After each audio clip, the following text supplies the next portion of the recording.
And welcome to altitude IAS और आप लोग देख रहे हैं PYQs टू MCQs। इसके अंतर्गत हम लोग प्रीवियस ईयर के क्वेश्चंस देखते हैं। उस क्वेश्चन के आधार पे जो भी हमारा आज का टॉपिक होता है न्यूज़पेपर से, उससे रिलेटेड MCQs तैयार करते हैं और MCQs हम लोग सॉल्व करते हैं। तो आज का जो हमारा पहला टॉपिक है वो पेज नंबर 1 से है। फ्री स्पीच जो है सुप्रीम कोर्ट ने कहा है integral part of healthy and civilise society, यानी कि सिविलाइज और हेल्दी सोसाइटी के लिए फ्री स्पीच जो है सबसे महत्वपूर्ण है, ऐसा सुप्रीम कोर्ट का कहना है। इसका डिटेल्स हम लोग थोड़ा देखते हैं। सुप्रीम कोर्ट ने शुक्रवार को कांग्रेस सांसद इमरान प्रतापगढ़ी के खिलाफ नफरत भरे बयान जो भाषण थे उसका मामला रद्द कर दिया है। यह मामला उनके प्यार से अन्याय सहने पर कविता से शुरू हुआ, जिसे गुजरात पुलिस ने दर्ज किया था। जस्टिस ओका और भुइयां ने फैसला दिया है कि कविता या हास्य के जरिए स्वतंत्र अभिव्यक्ति महत्वपूर्ण है और बहुमत की नापसंदी इसे चुप नहीं कर सकता। कोर्ट का कहना यह भी है कि कला से नफरत भड़काने का आरोप वैध विचारों को दबाता है जो स्वतंत्र समाज को नुकसान पहुंचाता है। अभिव्यक्ति की स्वतंत्रता, इस संदर्भ में हम लोग देखते हैं अभिव्यक्ति की स्वतंत्रता क्या है। अभिव्यक्ति की स्वतंत्रता का मतलब बिना सेंसरशिप, प्रतिरोध और कानूनी कार्रवाई के भय के अपने विचार, राय और धारणाओं को व्यक्त करना। मतलब आप बिना सेंसरशिप, आपको सेंसर नहीं किया जाएगा, प्रतिशोध भी नहीं लिया जाएगा और कानूनी कार्रवाई का डर भी आपके ऊपर नहीं होगा और आप अपनी बात को रह सकें, इसे ही हम अभिव्यक्ति की स्वतंत्रता कहते हैं। भारत में जो संवैधानिक प्रावधान है वो 19(1) क के तहत है। सभी नागरिकों को, ये ध्यान देना है यहाँ पे, सभी नागरिकों को स्वतंत्रता प्राप्त है, विदेशियों को प्राप्त नहीं है। सभी नागरिकों को अभिव्यक्ति की स्वतंत्रता का अधिकार है और इसके ऊपर यथोचित प्रतिबंध भी होता है। 19(2) के तहत निम्नलिखित कारणों से प्रतिबंध लगाए जा सकते हैं। किन किन कारणों से? भारत की संप्रभुता और अखंडता, राज्य की सुरक्षा, विदेशी राज्य के साथ मैत्रीपूर्ण संबंध, सार्वजनिक व्यवस्था, शिष्टता या नैतिकता, अदालत की अवमानना, मानहानि, अपराध के लिए उकसाना। ये सारे जो कारण हैं वो इस कारण से प्रतिबंध लगाए जा सकते हैं। महत्वपूर्ण सर्वोच्च न्यायालय के फैसले क्या है इस संदर्भ में? IT अधिनियम 2000 की धारा 66 को अभिव्यक्ति की स्वतंत्रता का उल्लंघन करने के लिए निरस्त कर दिया गया। उसके बाद माना जाता है कि व्यक्ति की स्वतंत्रता 19(1) क के तहत एक मौलिक अधिकार है। जो S रंगराजन मामले जो थे 1989, उसके तहत ये कहा गया था कि और स्पष्ट किया गया कि सार्वजनिक व्यवस्था को खतरे में नहीं डालता तब तक अभिव्यक्ति की स्वतंत्रता को दबाया नहीं जा सकता है। अभिव्यक्ति की स्वतंत्रता के सामने चुनौती क्या क्या है? तो सबसे पहला है सेंसरशिप और प्रतिबंध का। सरकार द्वारा फिल्मों, किताबों, मीडिया और सोशल मीडिया सामग्री पर कार्रवाई की जाती है। घृणा भाषण कानून, यह स्पष्ट नहीं है कि घृणा भाषण जो है कैसे परिभाषित किया जाए और साथ ही साथ निगरानी और गोपनीयता की चिंता है। IT नियम 2021 जैसे कानून जो है गोपनीयता और अभिव्यक्ति की स्वतंत्रता को प्रभावित करते हैं। इससे संबंधित जो कानून और प्रावधान है वो देख लीजिए। तो IT एक्ट 2000 के तहत जो है 69 जो है वो सुरक्षा कारणों से ऑनलाइन सामग्री को ब्लॉक करने की अनुमति देता है। उसी प्रकार जो है देशद्रोह कानून 124A IPC की धारा है, ऐसे कार्यों को अपराध की श्रेणी में लाता है जो सरकार के खिलाफ घृणा या असंतोष को भड़काते हैं। वैश्विक परिदृश्य अगर देखें तो अमेरिकी संविधान का पहला संशोधन बिना किसी प्रतिबंध के व्यक्ति की स्वतंत्रता की गारंटी देता है। अभिव्यक्ति की स्वतंत्रता को घृणा भाषण कानून और गोपनीयता सुरक्षा के साथ संतुलित करने पर ध्यान देता है। इस प्रकार जो अभिव्यक्ति की स्वतंत्रता एक जीवंत लोकतंत्र के लिए आवश्यक है, लेकिन सामाजिक सद्भाव और राष्ट्रीय सुरक्षा सुनिश्चित करने के लिए यथोचित प्रतिबंध आवश्यक है। सार्वजनिक व्यवस्था से समझौता किए बिना अभिव्यक्ति की स्वतंत्रता की रक्षा के लिए एक संतुलित दृष्टिकोण भी जरूरी होता है।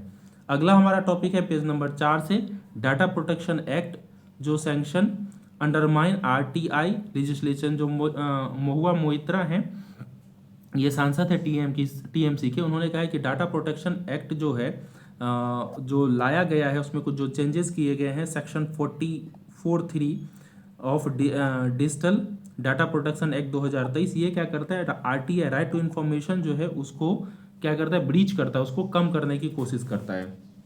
थोड़ा डिटेल देखते हैं हम लोग। TMC सांसद महुआ मोइत्रा ने शुक्रवार को लोकसभा के शून्यकाल में डेटा संरक्षण अधिनियम 2023 पर बात की। उन्होंने कहा कि अधिनियम की धारा 43(3) सूचना का अधिकार अधिनियम के कुछ हिस्सों को रद्द करती है। मोइत्रा ने दावा किया है कि यह जानबूझकर शोधकर्ताओं सरकार द्वारा छिपाई गई जानकारी तक पहुंच को रोकता है। उन्होंने तर्क दिया है कि यह आरटीआई अधिनियम के उद्देश्य और पारदर्शिता को पूरी तरीके से कमजोर करता है।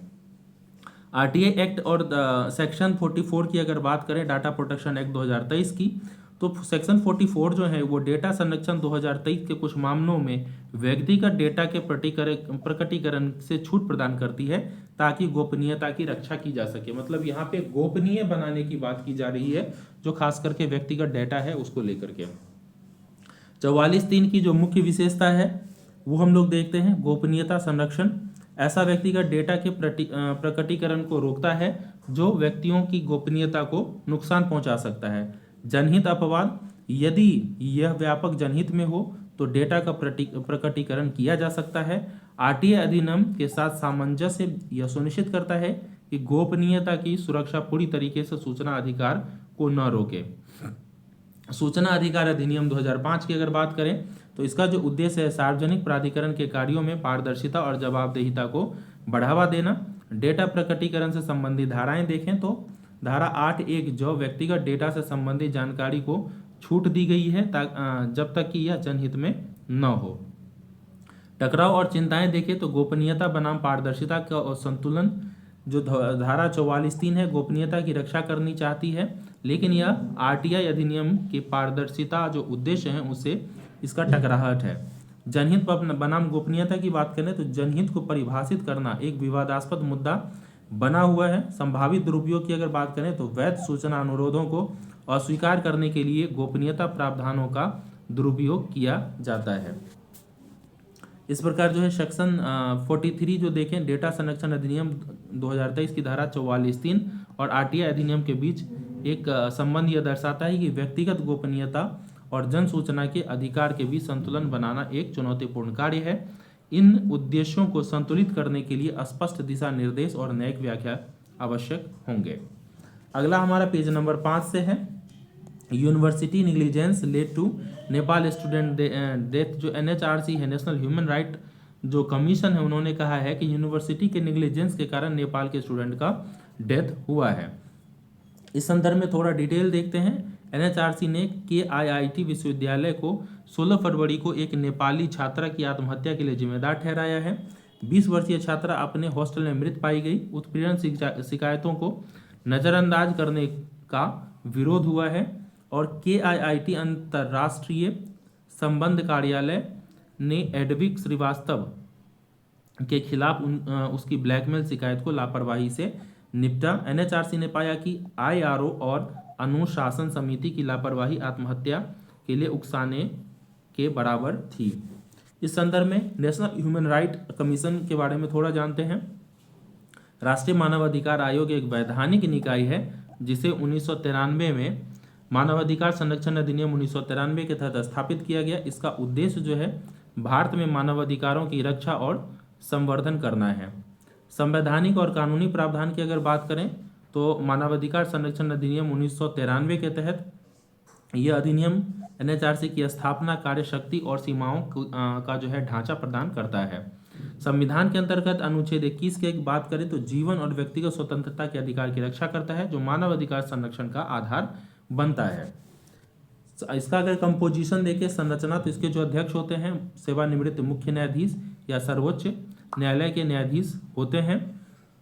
सदस्य जो हैं 2 कार्यरत या सेवानिवृत्त न्यायाधीश होते हैं सर्वोच्च न्यायालय, उच्च न्यायालय के। 2 व्यक्ति जिनके पास मानवाधिकार के क्षेत्र में ज्ञान या व्यवहारिक अनुभव होता है वो होते हैं इसमें सदस्य। पदेन जो सदस्य होते हैं वो अनुसूचित जाति, जनजातियों, महिला, अल्पसंख्यकों और पिछड़े वर्ग के राष्ट्रीय आयोग के अध्यक्ष इसमें शामिल होते हैं। कार्य और शक्तियों की अगर बात करें तो जांच जो है सार्वजनिक सेवकों द्वारा मानवाधिकार उल्लंघनों या इन्हें रोकने में लापरवाही की जांच करना। सिफारिशें, सरकार को ये उपचारात्मक उपायों की सिफारिश करता है। मानवाधिकार के बारे में जो है सेमिनार, प्रकाशन, शोध के माध्यम से मानवाधिकार के प्रति जागरूकता फैलाता है। संधियों की निगरानी की जाती है इसके तहत। संविधान या किसी भी कानून के तहत प्रदत्त सुरक्षा उपायों की समीक्षा करना भी इसका काम है। सीमाएं देखें तो इसकी जो सिफारिशें होते हैं गैर बाध्यकारी होते हैं। एनएचआरसी द्वारा की गई सिफारिशें सलाहकार प्रवृत्ति की होती है और कानूनी रूप से बाध्यकारी नहीं होते। क्षेत्राधिकार की सीमाएं देखें तो सशस्त्र बलों द्वारा किए गए उल्लंघनों की जांच नहीं कर सकता। प्रवर्तन शक्तियों की कमी होती है इसमें। अपनी सिफारिशों के क्रियान्वयन के लिए सरकार पर निर्भर रहना पड़ता है। हाल के घटनाक्रम देखें तो मानव अधिकार संरक्षण अधिनियम 2019 ने सर्वोच्च न्यायालय के सेवानिवृत्त न्यायाधीश और न्यायाधीशों और उच्च न्यायालय के मुख्य न्यायाधीशों को क्रमशः एनएचआरसी और राज्य आयोग के अध्यक्ष बनने की अनुमति दी है। इस प्रकार जो है एनएचआरसी मानवाधिकार के संवर्धन और संरक्षण में महत्वपूर्ण भूमिका निभाता है। हालांकि इसे भारत में मानवाधिकारों की वास्तविक सुरक्षा के लिए अधिक प्रवर्तन शक्तियां और स्वायत्तता देने की आवश्यकता है। अगला हमारा पेज नंबर 6 से रिलेटेड है इक्विटेबल डिस्ट्रीब्यूशन। जो पीएसी है रिकमेंडेशन किया है जीएसटी रिफॉर्म को लेकर के।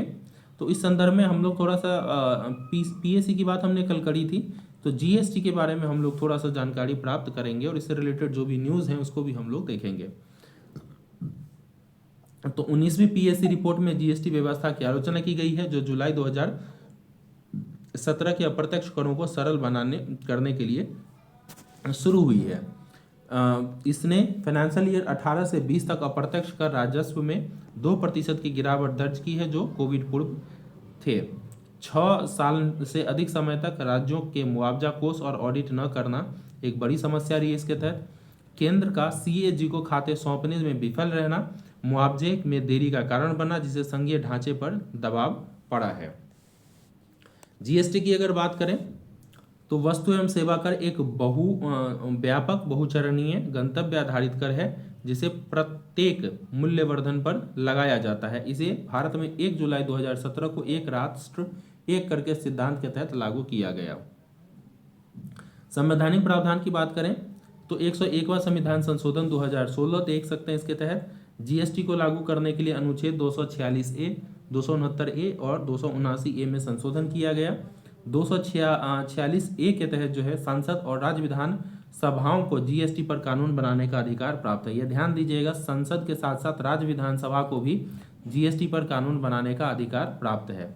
अनुच्छेद 269A अगर देखें तो अंतर्राज्यीय व्यापार एवं वाणिज्य पर जीएसटी के करारोपण और संग्रह से संबंधित है। ये अनुच्छेद 279A को देखें तो जीएसटी परिषद के गठन का प्रावधान किया गया है। इसके तहत जीएसटी काउंसिल की अगर बात करें तो इसका फॉर्मेशन जो है राष्ट्रपति द्वारा अनुच्छेद 279A के तहत किया जाता है। अध्यक्ष जो होते हैं केंद्रीय वित्त मंत्री होते हैं और सदस्य जो है राजस्व के लिए केंद्रीय वित्त मंत्री, राज्य मंत्री। निर्णय लेने की प्रक्रिया जो है 75% के साथ मेजोरिटी होती है। केंद्र का जो वोट है केंद्र सरकार का वो 1/3 होता है, यानी कि 33% होता है। इसका मतलब है कि अप्रत्यक्ष रूप से केंद्र के पास वीटो प्राप्त है, राज्यों का वोट होता है 2/3, यानी कि ये 33% जब तक नहीं आएगा तब तक 75% वो पूरा ही नहीं होगा। तो इसे हम अप्रत्यक्ष वीटो के रूप में कह सकते हैं। जीएसटी प्रकार की अगर बात करें तो सेंट्रल जीएसटी होता है जो केंद्र सरकार द्वारा राज्यों के भीतर वस्तुओं और सेवाओं की आपूर्ति पर लगाया जाता है। स्टेट जीएसटी की बात करें तो राज्य सरकारों द्वारा राज्यों के भीतर आपूर्ति पर लगाया जाता है। एकीकृत जीएसटी जो होता है अंतर्राज्यीय आपूर्ति पर लगाया जाता है। और संघ राज्य क्षेत्र जीएसटी की बात करें तो ये जो है संघ राज्य क्षेत्रों के भीतर वस्तु और सेवा की आपूर्ति पर लगाया जाता है।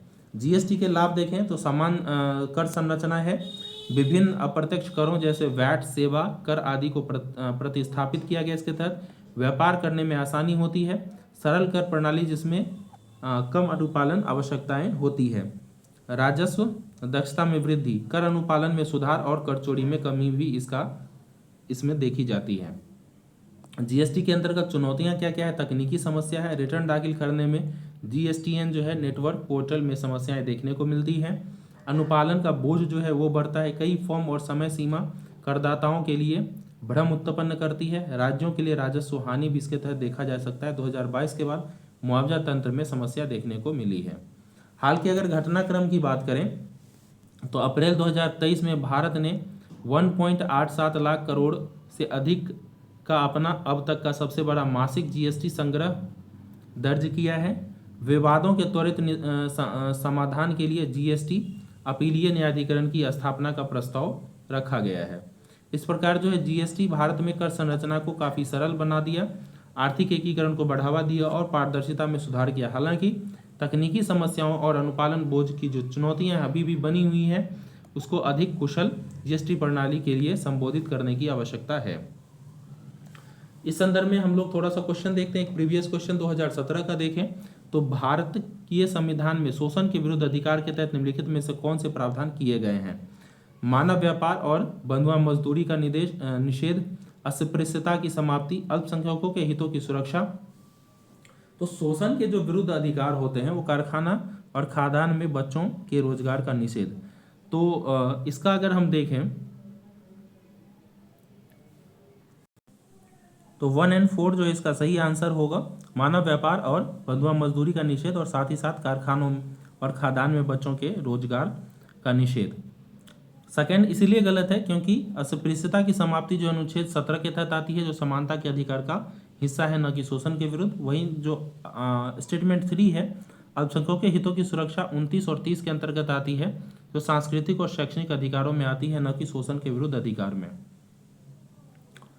अगला हमारा क्वेश्चन जो हमने लिया है 2025 को टारगेट करते हुए, निम्नलिखित में से कौन से प्रतिबंध भारतीय संविधान के अनुच्छेद 19(2) के तहत अभिव्यक्ति की स्वतंत्रता पर अभिव्यक्ति की स्वतंत्रता के अधिकार पर लगाए जाते हैं?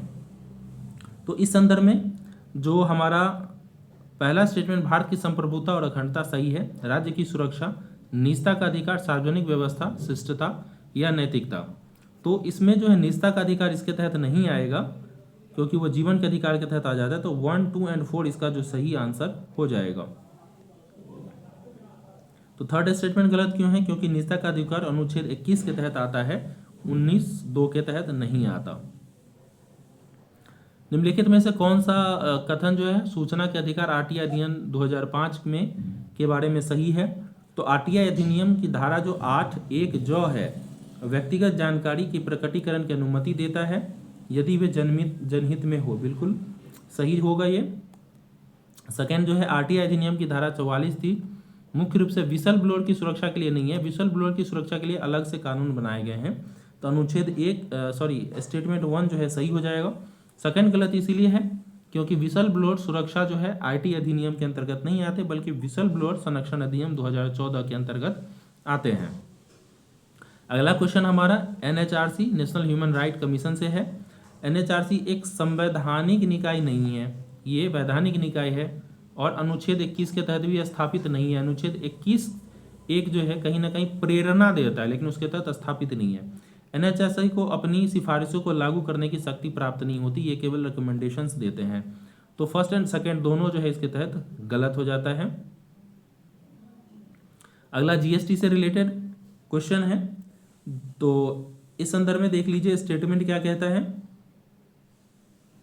पहला स्टेटमेंट है अनुच्छेद 246 के तहत संसद और राज्य विधान सभाओं को जीएसटी पर कानून बनाने का अधिकार। तो जीएसटी पर कानून बनाने का अधिकार दोनों को ही दिया गया है, तो पहला स्टेटमेंट सही है। जीएसटी काउंसिल की अध्यक्षता भारत के प्रधानमंत्री द्वारा नहीं की जाती, वित्त मंत्री के द्वारा की जाती है, तो इसमें सेकंड स्टेटमेंट गलत है। तो जीएसटी परिषद की अध्यक्षता केंद्रीय वित्त मंत्री द्वारा की जाती है, न कि प्रधानमंत्री के द्वारा। इसमें सभी राज्यों के वित्त मंत्री और केंद्र शासित प्रदेश के प्रतिनिधि शामिल होते हैं। इस संदर्भ में जो सारे डिटेल्स हैं वो हमने आपको ऑलरेडी दे दिए हैं, जो व्हाट्सएप ग्रुप से आप चाहें तो यहाँ से हमारे पीडीएफ प्राप्त कर सकते हैं। और आज जो हमारा तारीख है ये 29 मार्च है। कल संडे तो वैसे भी छुट्टी रहेगी और 31 जो मार्च है उसको हमने छुट्टी कर दिया गया है। और साथ ही साथ ये सूचना दी जा रही है कि अब जो हमारा न्यूज़ एनालिसिस है वो अगला जो यूपीएससी का एग्ज़ाम होगा उसके बाद आएगा। तब तक के लिए इसको पोस्टपोन किया जा रहा है, क्योंकि ज़्यादातर जो क्वेश्चन होते हैं, जो क्वेश्चन को टारगेट किया गया है हमारे द्वारा, यूपीएससी 2025 को टारगेट किया गया है। और इसके लिए जो क्वेश्चंस होते हैं वो कहीं ना कहीं मार्च तक के डेटा से क्वेश्चन होने की ज़्यादा संभावना रहती है। एक आध क्वेश्चन अप्रैल से भी हो सकते हैं, लेकिन अभी तक ऑलमोस्ट हमने टॉपिक जो है कवर कर रखा है, उसके आधार पे क्वेश्चंस के सॉल्व होने की संभावना पूरी तरीके से होती है।